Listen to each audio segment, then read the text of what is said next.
Guys, welcome back to another episode of Unmotivated. We have Q's wife. We've got my guy, co-host Maul. We've got man's best friend in the house. Go ahead and tell him your name, what you do. And clearly he said, hey, the wife you want to come see the setup too? I said, yeah, bring her, bro. I'm going to make a distinction. She's not my wife. I'm her husband. Make the distinction. I'm her husband. There you go. There you have it. So tell us a little bit about what you do, and we'll get into some topics here. Yeah, my name is Kendra, Q's wife, as we've... I'm your husband. You're my husband. Right now, I'm in the functional medicine space. Okay. So I work at a functional medicine office. We do diet, we do lifestyle, chiropractic, soft tissue, and I do a little bit more of the fitness side. And I bring in like the healing side as well, kind of rounding out the full circle of the human experience, I would say. Okay. And the dog thing, now he told me you was like, yo, y'all dog people, to be clear. Y'all got to come over early next time. Y'all want to spend that much time with the dogs. Yeah, I like dogs. Look, I can see. I love dogs. They forget their whole thought when a dog come out. I mean, dude's like, got moved from Cali and he said something about dog and he just never got back to that thought. But you've lived and hung out in the dog space. We was talking about XL bullies and the challenges and issues. Tell us a little bit more about that. Yeah, I wanted to come over here and meet all the dogs.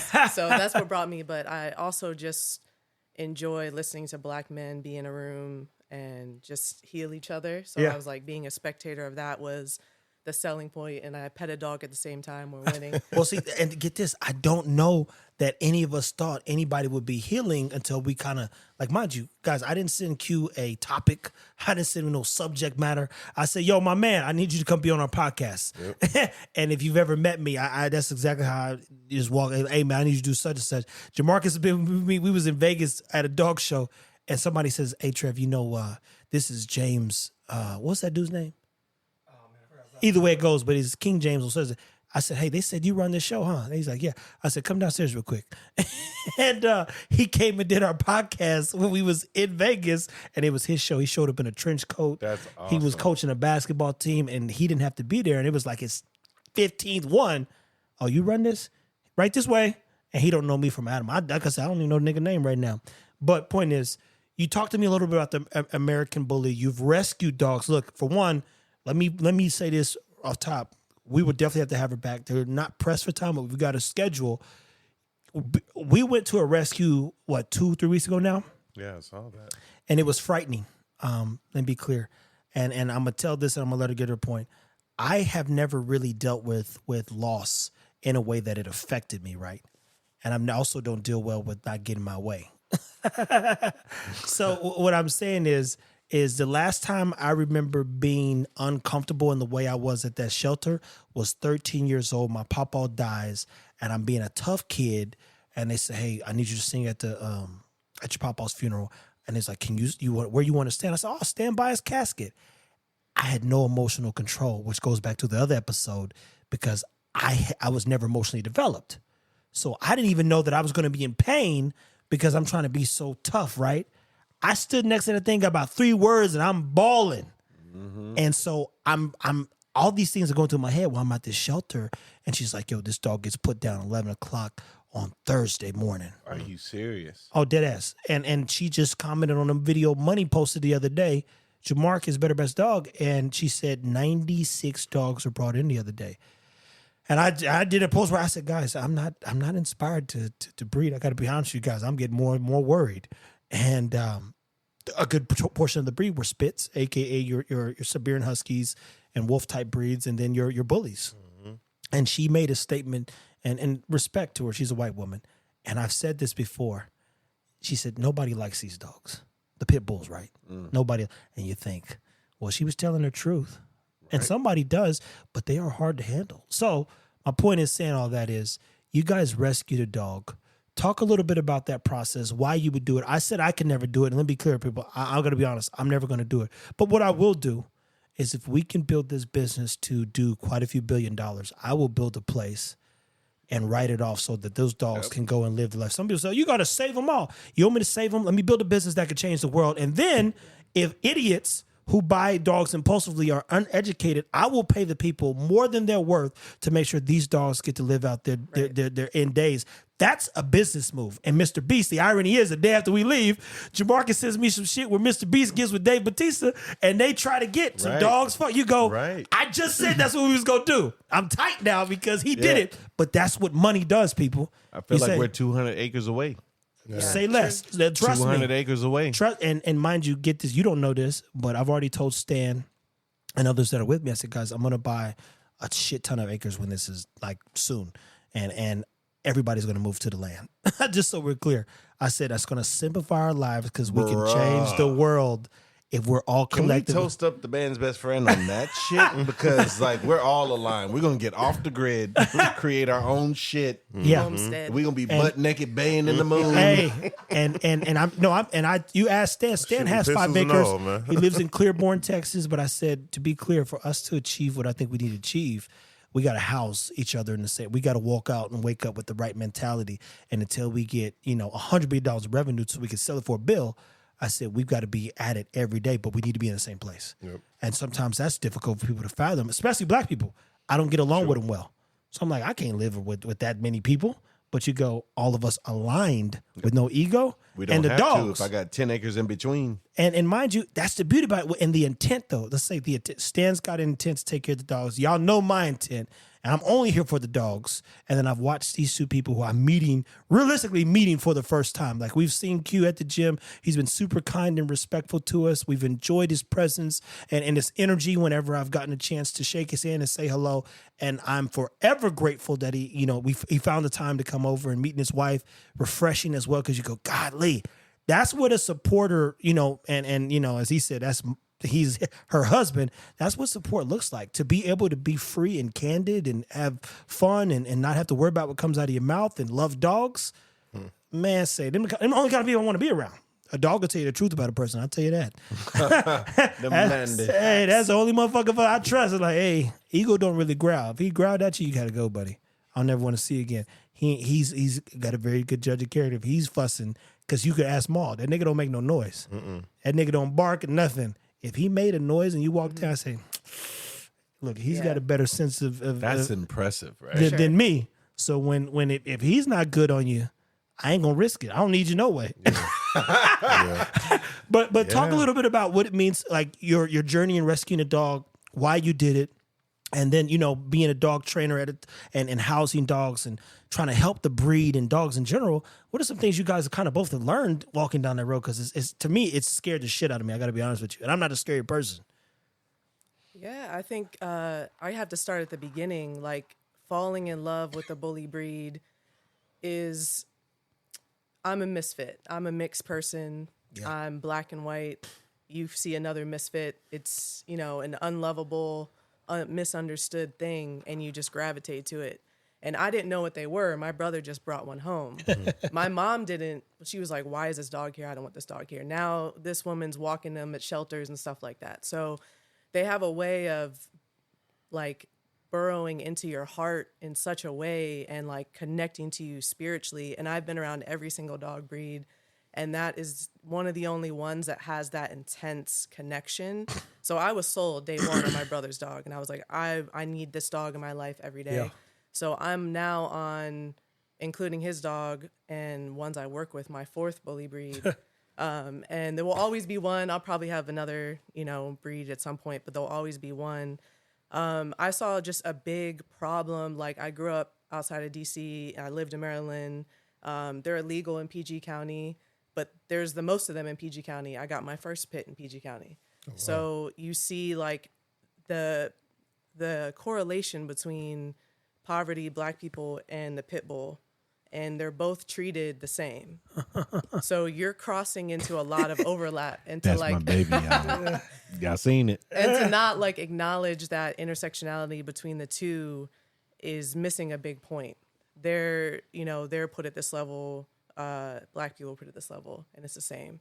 And I think that's why, as a race, like minorities love bullies, because it is that misfit mentality. But I could go on that all day. We'll circle back to that. No, look, I got to debate you on that, because I also, it's kind of like a person who's, a rich person said this. He said, when a real wealthy person drives past Lamborghini, he doesn't think about getting a Lamborghini. He thinks, how can he own the lot or own all of Lamborghini, right?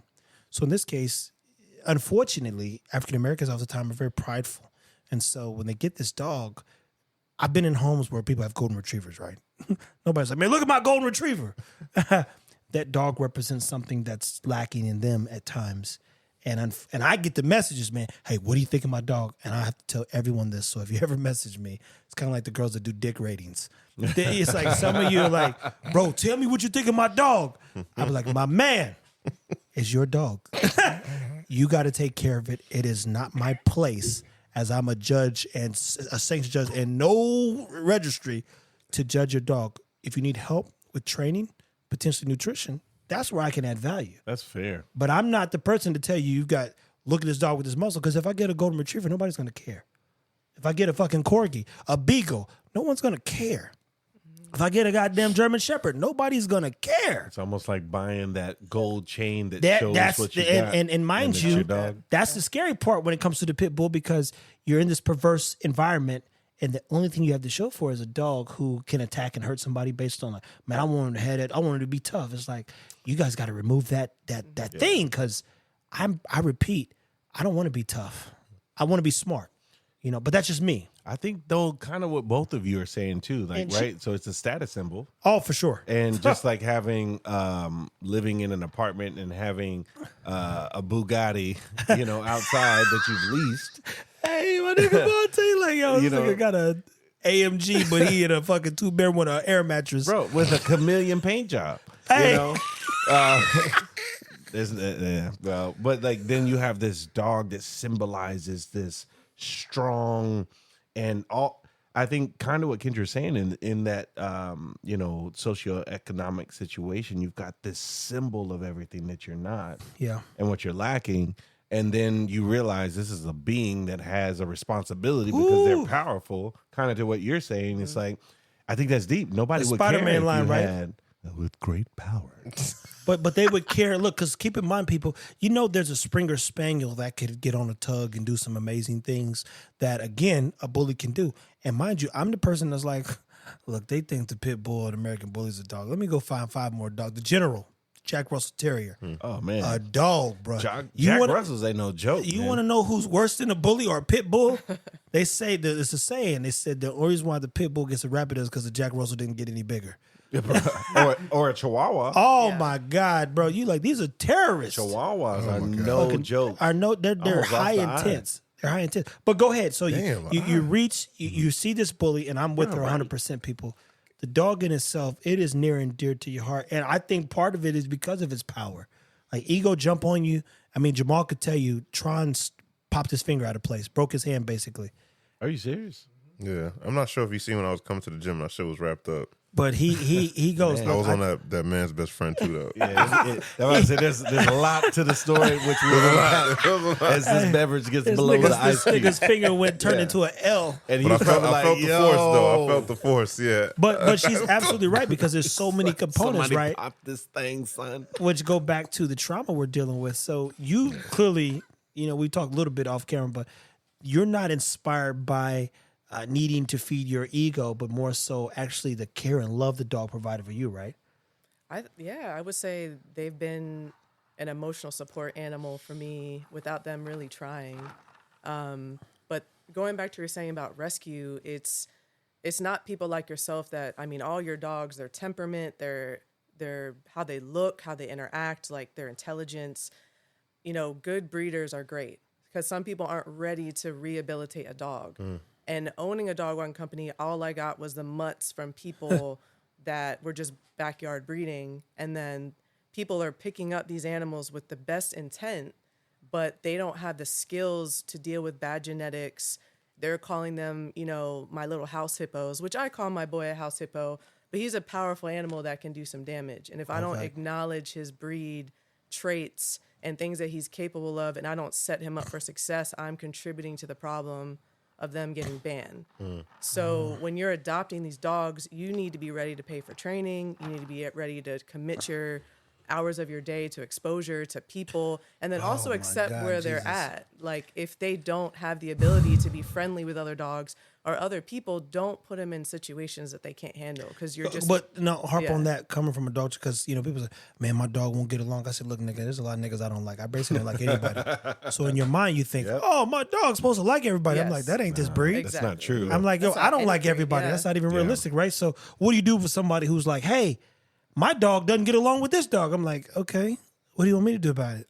We can. I mean, there's. I had one dog that was dog selective, and he was my husband's dog when we met, best friend.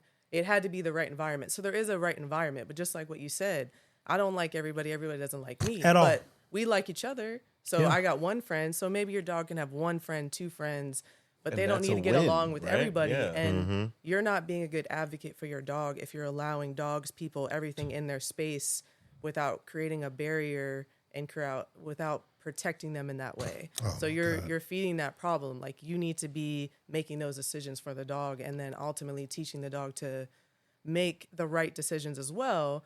But you're the leader. So the more you let somebody into that dog's space all the time, that's where the reactivity comes. They don't need that. Maybe they don't want that. My dog loves everybody. He still doesn't meet people until I say he can meet them. Hey. Because now the value is outside of me. I'm supposed to be the value. We're supposed to be the Oh value. my! Listen, people. Look, I'm telling you again. I'm repeat. We got to do some more. I've not been in enough rooms where I'm inspired at times. But I told Jamarcus a second ago, I said I was right, and it's about bringing in Q, and then Q bringing his wife, and then just you guys have heard me say people, places, and things. If you want a dog to be calm, cool, and collected, he's got to be introduced to these things. But you got to be the most interesting thing. She's speaking my language because people always say, "How'd you get 5 dogs on a rope and nobody broke into a fight?" We manage behavior and we go through an extensive 2-year process in making sure that they can coexist. Because in this house, meaning my dog specifically, they've got to get along. I can't have that. I'm just not going to. I'm not going to. And because if I say something, they need to listen. And mind you, I told you our dogs don't listen that well, but they listen to me. Enough to make sure that we're good, son. Yeah. But my God, you're hitting some nails on the head. And I almost hate that we can't do 5 more with you today. I can come back. Yeah, hey, look, no, and I'm dead ass when someone's speaking this clear by way of experience. And I can't say this enough, people. I was sick looking at the shelter. You just, I'm not a person who feels guilt. If I did something, if I stepped on your toe, I did it on purpose. But when you see the shit that we saw and the sadness, Oh my God. oh man, When you become a You dog can feel, person, you can feel the dogs crying. oh, the you can feel, difference. and Those it didn't fit. I tell you this, I was on live one time, God. and someone said something. I said, "Man, the day Eagle can't run or jump or hop or skip anymore," and it like brought tears to my eyes. I was like, "Oh fuck, I'm tripping. What the fuck?"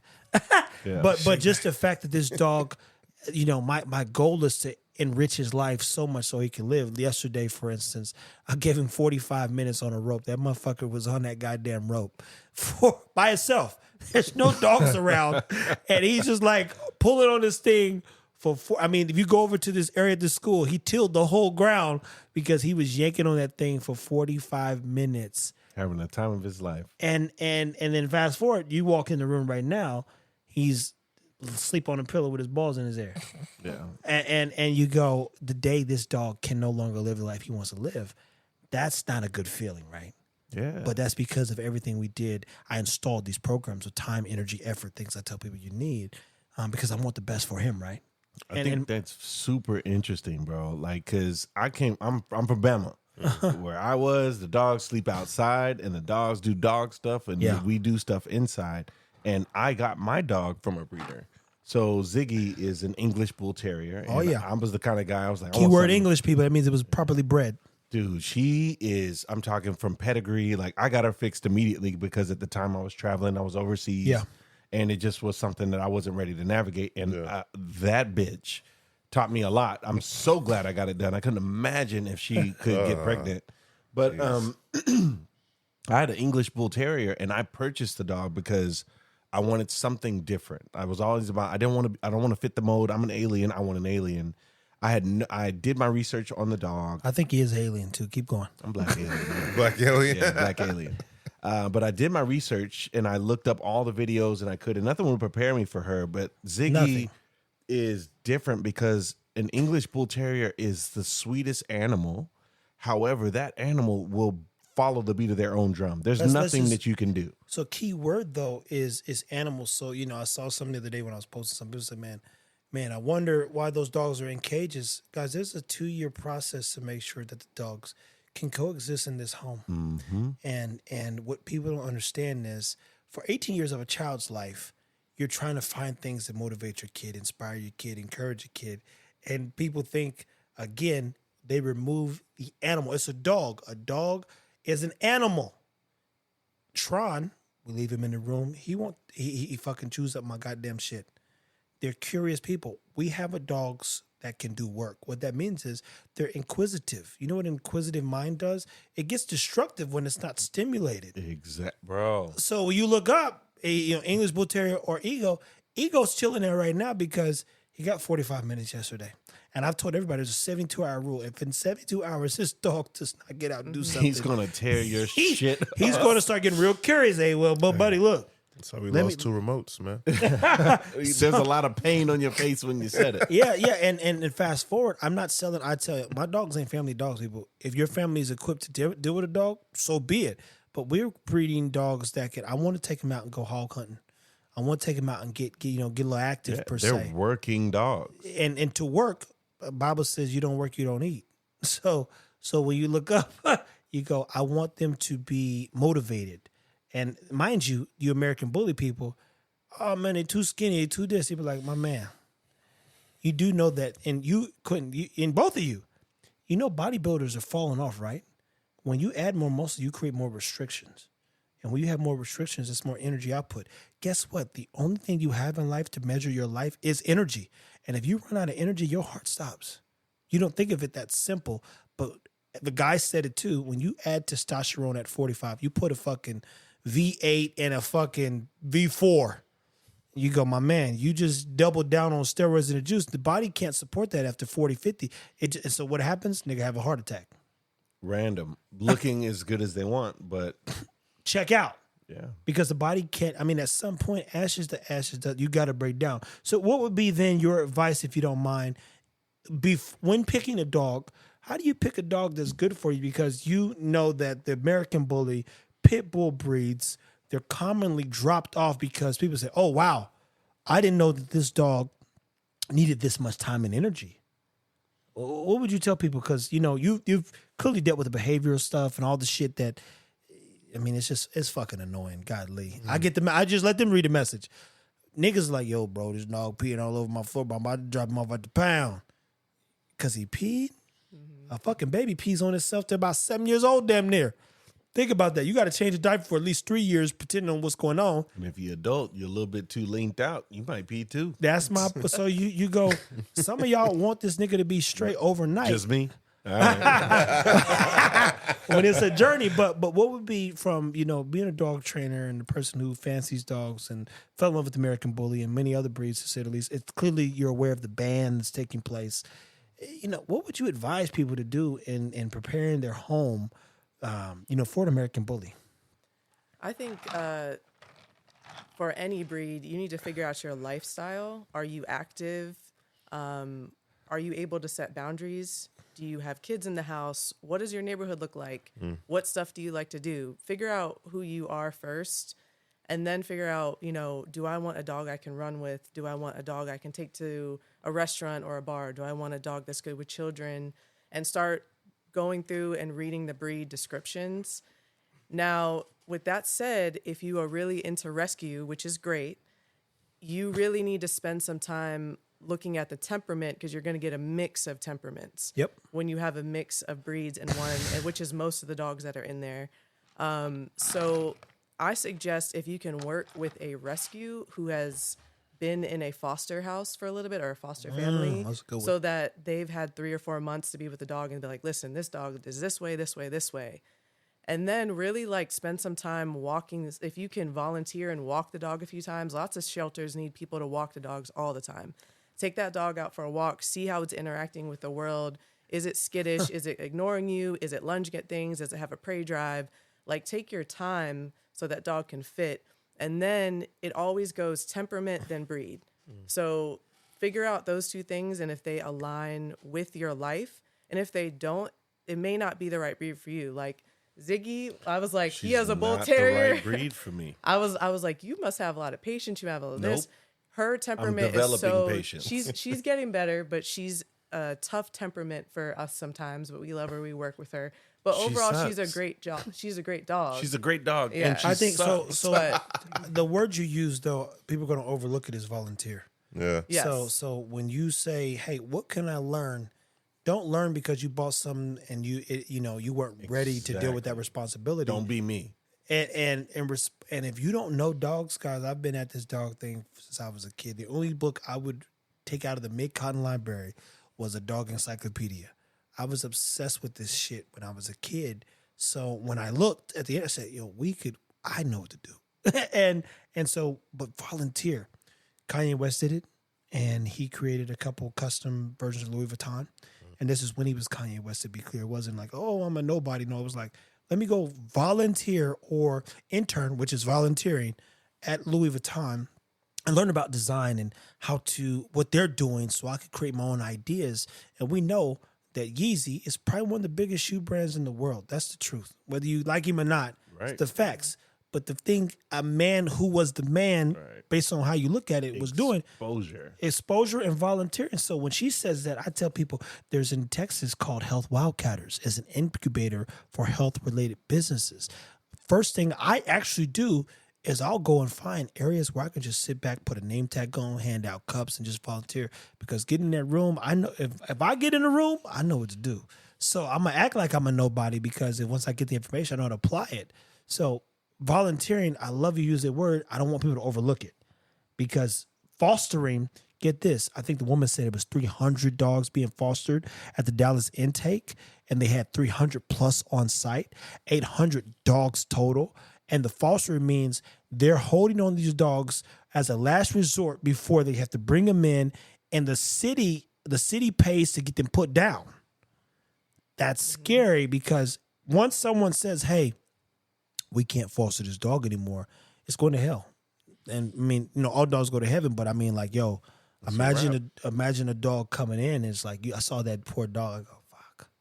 And mind you, I got to be very clear. Sad as I was, it inspired me to double down and really focus on the business. Absolutely. Because if I'm capable, I don't need much. I built my pages off of flip-flops and mismatched socks. I'm never going to go buy a Gucci suit. Matter of fact, I might buy everybody Gucci shirt so we can see if the dogs are teared up. Like, let's see how strong Gucci really is.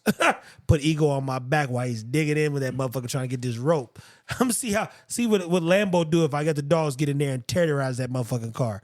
I have no interest personally in these things that seem advantageous to feed my pride and ego. But the volunteer word is such a word that's underused because we think we're supposed to have it already, right?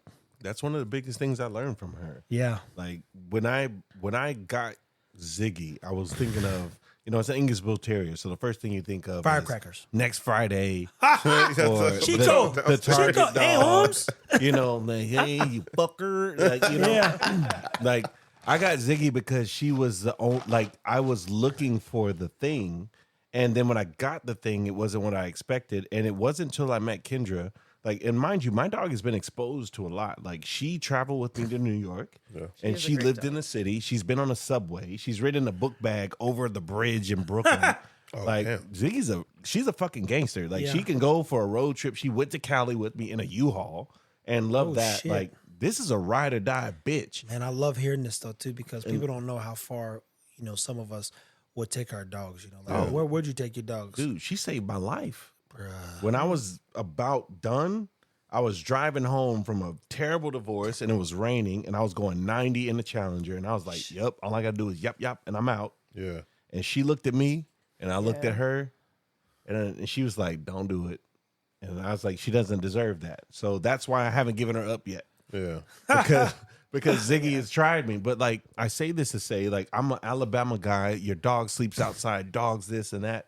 And then when I met Kendra, she had a pitty named Bear.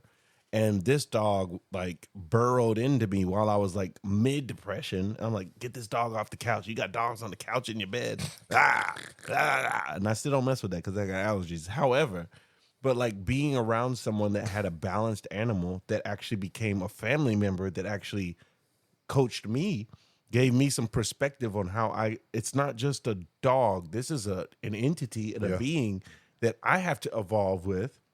I can't just beat the dog to make them do what they want to do. I have to learn the dog and coach the dog and actually grow and create a relationship. And what she's saying, you know, with the adoption side, like she bred her dog accidentally, but she did. No, I did intentionally. Intentionally? That was before I really knew what the problem was. I was really young. I was like 20 something, I had a Bear's she mom. Had some man's best friend that night too. And I had you was in it Bear's for real, mom, for real, Naya, yeah. and I loved her, and I just wanted more. So half my family took the puppies. Oh, wow. But then I was like, I don't want to be a part of this anymore on this side. I want to be a part on the other side. That doesn't mean now, like I said, I love what you do. You have great dogs. And some people need to know what they're getting. They need to know exactly what they're getting temperament-wise, confidence-wise, whatever they're getting in a dog. I think that's very important for people to succeed. You're a rarity. Yeah. Hey, well, that's why I knew we'd be successful because, you know, people, you know, Jamarcus got a litter coming up, and his first breeding was supposed to be with a dog named Bam Bam, I kept. People have loved Bam Bam, and they comment, man, where's Bam Bam? Bam Bam was a dog that I should have put down, and I won't be able to ever tell the story because the people he with, I'm not going to say what happened. I don't want them to be exposed, but I will tell you this. I was right. And the gist of it is just very simply put, what you fail to realize is Gary Vee said it the other day. Some of y'all live in I gotta be right. And I don't. Bam Bam didn't work out. He didn't work out. Chris Moore in a video said I wouldn't use this dog. And trust me, he was right. and he's been right. When we're trying to better something, we have to remove the shit that should not exist, and we don't want to double down on it because, as he said, for those people say, hey, what about line breeding, inbreeding? Double the bad, double the good. Now, in this case, character-wise, we would be doubling down on the bad. And I just, you know, if I ever got a call because some family's child got chewed up or such and such, I said I don't feel good. I would feel bad. But I fucking knew better, right? And I can't let my pride and ego get in the way because I'm like, the world needs more Bam Bams. No, it fucking doesn't. Don't nobody need another goddamn Bam Bam. or Tron. People love Tron. Tron's not a bad dog, but he's not a dog I would reproduce, to be clear. But kind of to what she's saying, like, so I've had the breeder experience. Yeah. And I've had the, like Kendra raised her dogs from 0 up to 14 years he got. 13, About 13 years. Yeah. And then I've had the adoption side of things. Like what you guys are doing here with Fitbull is completely different than my experience. Now, I will say my breeder was phenomenal in terms of the care of the dogs and the dogs getting their shots and being like, you know, ready to be housed. Yeah. But I got Ziggy at 5 weeks. Oh, no, that's too early. Yeah. Like, so she was no still dog leaves my on house to 8 weeks. Soft food, you know what I mean? Yeah. No, she like, was on mush. She was, and she was the run of the litter, beautiful dog, but like she had no social skills. Yeah. And I had no skills as an adopted parent. Yeah, pet parent. And so I brought her into what I thought life would be. Mm-hmm. And Ziggy's in it, like the English Bull Terrier. The reason they choose not to listen is because they're so intelligent. Yeah. Well, they're so all your terriers, and I tell people this all the time. You have a pit bull type breed, you are managing that dog. You're not telling it what to do. Bruh. They were dropped in the pit to survive. Think about that. Epigenetically speaking, we're dropping a dog in a pit with the bull. And its job is to survive. So we say that sit down lay. If you can get a dog Schitzlin or PSA level 1 as a pit bull, you did something because they were not designed to do those things. They were bred to think outside of the box and survive. Exactly. So if you know my guy here, Q, buys a dog and don't know, like, yo, you know, this dog might not ever listen well. Nope. You know, the best thing you could do for it is have a good recall. So before it kills something, you know, I'll give you your flowers, Trev. I'll give you your flowers, man, because I know to you that Bam Bam situation was like, shit, nigga, I've been down this road before. I see where this is going, right? Yeah. But the ugly side about being an influencer without you trying to be one because you're just giving them education, period, is that people get like really engulfed in the lifestyle of what's going on. And I gotta do this now. They saw you know what I'm Bam saying? Bam. They're trying gotta to make tell it a dude, thing. They're trying to tell a dude what he should do with his dogs. Been doing dogs for 15 however many years. You know Over what I'm saying? 15 years, literally. Think about how many breeds, and your lifestyle, what you're doing with your program. And from what I've seen with Bam Bam, you know what I mean? He was like a fucking terror. Yeah. He looked good, though. He's a beautiful... You know what I'm saying? Yeah, he was a beautiful dog. He's a good looking dog. That's the truth. Puppy, he's a good looking dog, but that mask, they love him. But oh my God, he didn't like anything. Like shit, Micah would go in the garage and he would just like Cha-Cha would bark, but Cha-Cha just like she's at that point right now where she just wants to get more active. Yeah, you see what I'm saying? So it's more like awareness bark, but like that. I'd rather the awareness bark than like I don't know, I'm scared bark. I'm about to turn. You know what I'm saying? But you know, so Maul knows my kid Jack. Guys, I raised a few kids, man, and white kids, black kids, Mexican kids. When I built T-Fit in Kansas City, Jack walked outside and Jack literally held Bam Bam when he was born. I kid you not, when he was born. I have the picture still. When Bam Bam went outside and growled and barked at Jack, I said, "Oh, this is it." You know, gotta Jack go. Is it. You never. If nothing will ever. I would never let for one. We're here. I tell people we got an 8-year-old in the house. I'm not a big kid person, but I'm never gonna let nothing happen to Micah point blank. You'd have to kill me if you ever came in here and Maul wasn't here and Micah was here. And I'm never gonna let a dog in the home that's not gonna be safe for the house. And once I saw that, I said, "Oh, this is it, bro. My kid's not safe," and he's 24 years old, plays overseas. But when I saw that, I said, I don't want to double down on those genetics. Yeah. We look at genetics as big head and eye separation and, you know, rear and shoulders and feet and all this. I look at it who the dog is as a person, because a good family 9 out of 10 times is going to take my dog on. And when the family doesn't feel safe, that dog comes back to me. You got to respect that, though. It's like, well, he didn't agree with putting it in the shelter because he knows the characteristics of the dog. He going down anywhere at the shelter.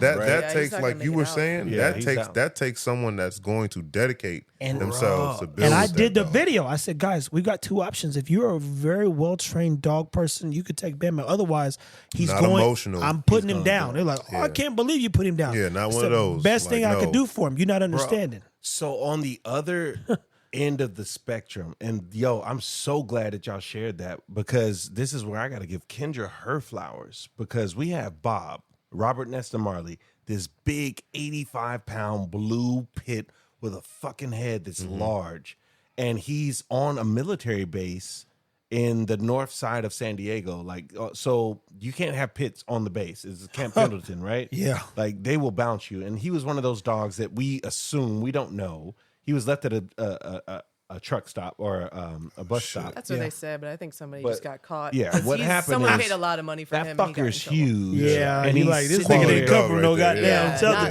This fucker's beautiful, like breedable, and he's just like head, and now we know he's a nice dog, but like but everybody saw him and was intimidating, so they put him in Camp Pendleton, and he's an intelligent dog that we found out now. But mind you, like on Camp Pendleton, they got like Black Hawk choppers, people shooting, a lot of shit going on, and he's outside, and someone smuggled him on campus and kept him in the room, and then he was put in a kennel with multiple dogs. And so all of the Marines on base were afraid of him, so they couldn't get him housed.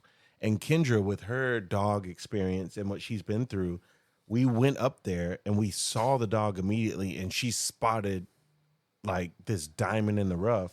And with her experience, like he was like weeks away from being euthanized. Oh man. And now we've got this phenomenal companion. Like, and I think that it's important that we all talk about the different conversations with dogs. Like, you can breed a dog and know that this dog, even though I bred him in this environment, he's just not built for this life. Yeah. He was built to fight, and that's what he's good at. Hey, that's who he is, man.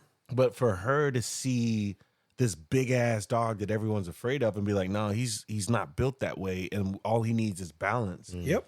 And with Kendra teaching me with Ziggy, who's a dog I got from a breeder, that I wouldn't do again, but I would get a dog from your kennel because they got the skills, and you guys look at it differently. I think it's important that as a listener who is advocating to share space with another being, that there's multiple ways to get it right. Yeah. Oh, yeah. And a ton of ways to get it wrong. The perfect environment can still get it, quote unquote, wrong. Absolutely. But it has nothing to do with you. It has everything to do with the being. Well, yeah. I think like when we went up there, I wasn't listening to what they were telling me because I was like, I can tell you guys don't have experience with this breed. Off the pictures, I can right? tell off the pictures how you're walking him, with the interactions. And I was like, I want to see what he does when he comes out of that kennel. Does he rush the fence? Does he like start growling? Is he going after people? Is he? And even if he was, that wouldn't be enough for me because he's been caged his whole life. So he's too intelligent. So I'm like, that wouldn't be enough for me to turn him down. But this big goofy dude walked out like all floppy and then put his nose against the cage and started being like, hey. And then they were like, oh, like, yeah, he's really sweet, but he like jumps on people and he bites. I was like, what do you mean like he bites?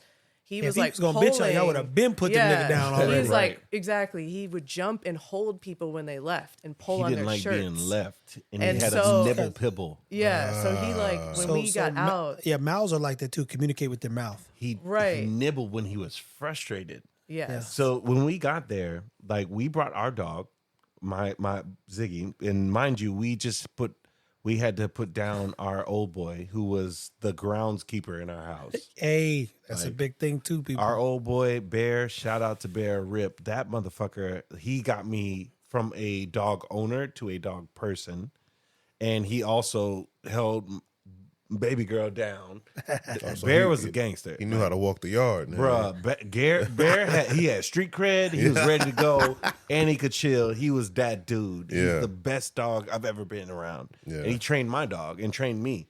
So we came from putting him down, and I recognized in my family that we had a gap missing because we were so comfortable with him. And Zig's my dog Ziggy, she's a beta. She's not an alpha. And she also wants somebody to just give her what to do. And I know my wife, Ziggy's too easy because she's seen everything. So she's freaking out and everybody's depressed. And I'm like, fuck, we need a dog. Yeah. So I look up online and I see these two dogs and I'm like, Bob, this big fucking blue asshole has this toy in his mouth. I'm like, that's the motherfucker. Yeah. So we take our dog and it took us an hour and a half to drive. And then we had to get someone that was a Marine to take us on base to find the dog. And then we go to the kennel that's on base. It's not designed. These are dogs that have been surrendered or dogs have been acquiesced. They have to be taken or acquired. And so we had all of that. Like, so this isn't just the easy, let's show up, grab the dog, take them home. And we chose to foster. And immediately, like, we get to this place and there's dogs barking. There's a Malamar mix jumping on top of his shit. And then we run and they're like, y'all be careful because he's a crazy dog. This dog runs to the fence, stops, and all you see is this little tail wag. And I was like, oh, shit. That kind of stuff drives me crazy because when people don't understand play arch and all the stuff that goes into assessing situation. I've been bit in the middle of shooting dogs, as far as like recording videos. I don't flinch or fret because I've been bit from where I come from so many times. Like, I survived, nigga. Yeah. But like a dog like that, you like, this nigga's a pussy. Yep. That's and she saw him immediately. She was like, well, I was looking for a certain temperament. Back to that conversation, I was like, if we go here and I don't have the same life as I had to have the space to have them walking with all these dogs. Like, my specialty was pack walking, and I'd pack walk like 5 pits, and I'd have like 2 little Maltipoos. Oh, shit. And that was like my specialty. And who do you think was running the show, though? The Maltipoos. Of course, them little fuckers, man. The general runs a house. Exactly. Asshole, so I was looking for like a very specific temperament because I was like, I don't have the space to deal with a reactive dog. I would love to mentally right now, where we were in our journey of healing and stuff we were talking about with his mom. Yeah, everything. Like everything. I was like, I don't have the space for that. And like my heart was broken from my boy I had from 13 years. So I was like, I need a specific temperament. If this dog walks out and he has a temperament, then we'll take him home. He already knew I was about to foster feral, but if he comes home and he fits into our life. Foster failure. Yeah. We failed. Everybody. We failed within 24 hours. We get there. And this big dog runs out, and all these Marines, and these are Marines, men and women. Yeah. These are the baddest of the bad. They're like, hey, be careful going in. I was like, man, let me get into this dog. We walked him, and he was terrible on leash, but like he wasn't aggressive. He was just frustrated. Yeah. Finding out now, he's an extremely intelligent dog, an extremely curious dog. So if you take an extremely intelligent and curious dog and put them in a controlled environment, they're going to start freaking the fuck out. Oh, yeah. It's a new world to them. Every time we take them out. And they want to know, like, what is a helicopter? Like what I lit a lighter in front of the dog. He was like, "Yo, bro, what the fuck was that?" and I sat down and I was like, "Bob, do you want to know what a lighter is?" And I flicked it and he's like, I was like, "This is fire." And he soaked it up and he legit understood it. It was impressive. So we get to this place and I go into the enclosure with him and I don't interact. I just watch him and I watch him do what he does. And he frog dogs out and he does this. And my dog is in there and he's like trying to reach out to her. And Ziggy's like, "Fuck you. I ain't here for this shit. I ain't come to be nobody's big sister." And then when they leave and I leave and Kendra's there, he does what he does, which is he jumps on and he goes for fabric. And so I grabbed that motherfucker by the tuft of his neck and I sat him down. I was like, "No, get your ass down."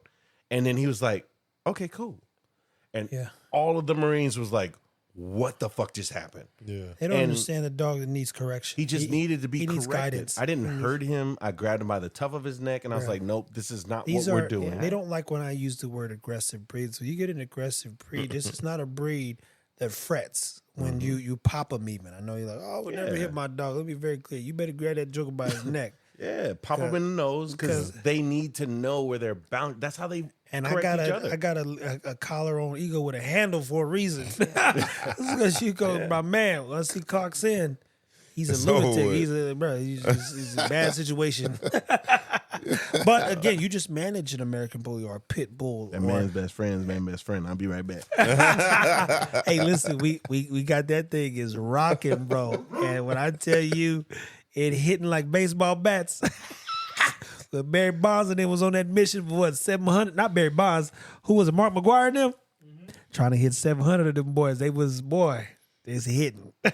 So at anywho, what is something like I know you guys are we this is a good time though. We still got 46 minutes in, and people, I repeat, our intent with this podcast, to be very clear, is to highlight people that we maybe come in contact with that are worth meeting or learning from. I've learned so much from Q. Oh yeah. His wife here has made, I mean, she said the same shit you've heard me fucking say if you all the dog stuff.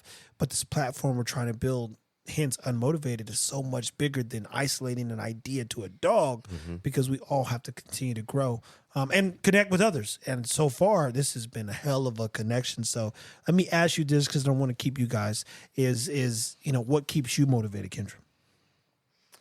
I think I'm trying to figure that out. We had a lot of changes, and this could be a whole nother conversation. Yeah. But like a lot of stuff that Q mentioned earlier about our healing and business, like my whole life has changed moving here, and I'm trying to figure out who I am without grinding in that way, and who I am, like, in this place, like my life looks different. So I think I'm rediscovering that right now. Right now, the dogs do motivate me. Yeah, like they really do. They like keep me grounded. Like I'm like, Bob needs work, and while I'm out here working with him, I'm listening to a podcast and I'm thinking about something and I'm building a relationship with him. And then, Q has given me this chance to rest and rediscover what I want, which my passion will always be dogs. My background's in the fitness as well. It'll always be that. But I think I'm leaning into what he was talking about. Like there's something here in this room. There's something here with me and him talking about how we've learned to heal together, because I think that's a different journey than alone. You, like he was saying, having a mirror, it's a lot of work. So I think, like right now I'm trying to figure out what that is. Right now I'm just, if I focus on the dogs and him, it's enough motivation to keep trying to figure out what that next step for me is.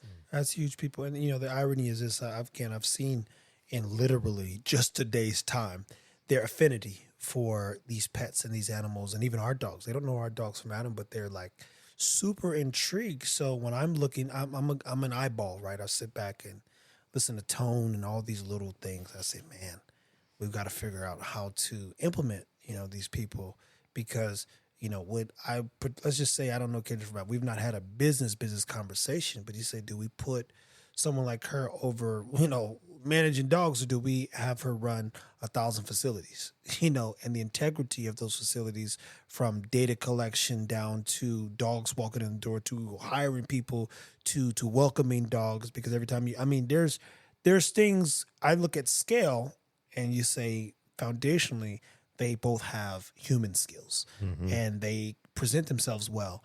And in the right situation, their lives could change because of my big vision. Because whereas they're still walking down that road, I said, guys, I've been with the guy who built a $500 million company, and precision was everything. So in this case, as I told you, Marcus and Jamal, me being precise is how we get to where we need to go. Me guessing ain't gonna get us nowhere. Me knowing what to do is how this is gonna work. And me being able to pivot and make sense of shit so we can keep growing is key.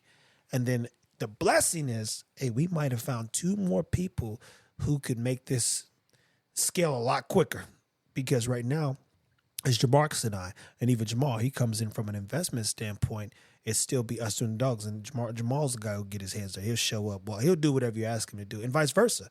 Mind you, I'm happy. I did it. We've did those. I did it when Jamarcus had no clue what was happening, and it all started, as I said, with one dog. That was Czar. The only thing y'all couldn't get me to do yet, I'm still thinking about The bite suit. The bite suit. Trust me. Look. I'm like Jamal too. I ain't getting bit either. Runs deep. I ain't getting bit either, nigga. That man Stan had that little dog on me, and I was like, "Damn, boy!" Oh, he did, but you did put it on. So was on fire. You put it on though. So He said my blackness runs too deep. He's Hey, like, ain't no, Maul put it on and got chewed up a little bit about it. whatchamacallit. But guys, for one, I know she said y'all got a soccer game, so we had a 3:11.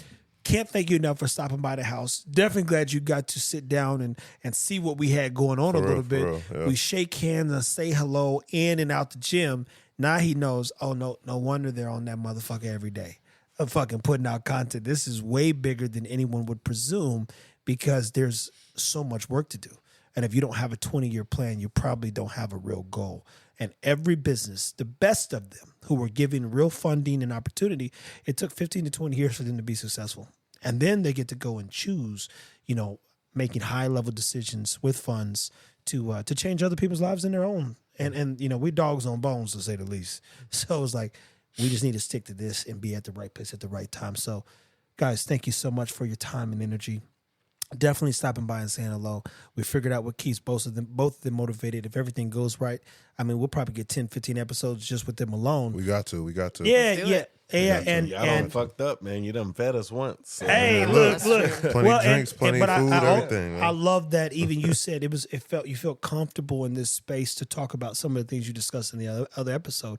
That in itself speaks volume because 9 out of 10 we talked about black men not feeling safe. And I know Maul harbors no judgment. I don't judge at all. I mean, my life has been fucked up since the day I was born. Someone told me once, "Hey, you should be grateful you're alive." I said, "Motherfucker, I didn't ask to be here." I ain't got the parents that planned for me. These niggas made a mistake. Yeah. And then they made 2 more. I said all of us are fucked up. I'm just a person that chose not to dwell on the negative side of how fucked up I could be, and use the odds in my favor to make a choice just to improve my quality of life and others around me. So guys, Unmotivated Podcast, we're here. We got at least 500 episodes we're going to get to. This is going to work. And I can't thank everyone for listening, watching, commenting, downloading, and supporting people. Stay tuned. Keep doing what you're doing. Be encouraged. And as always, thank you for listening. Take care of your dogs. Take care of your credit. Blessings.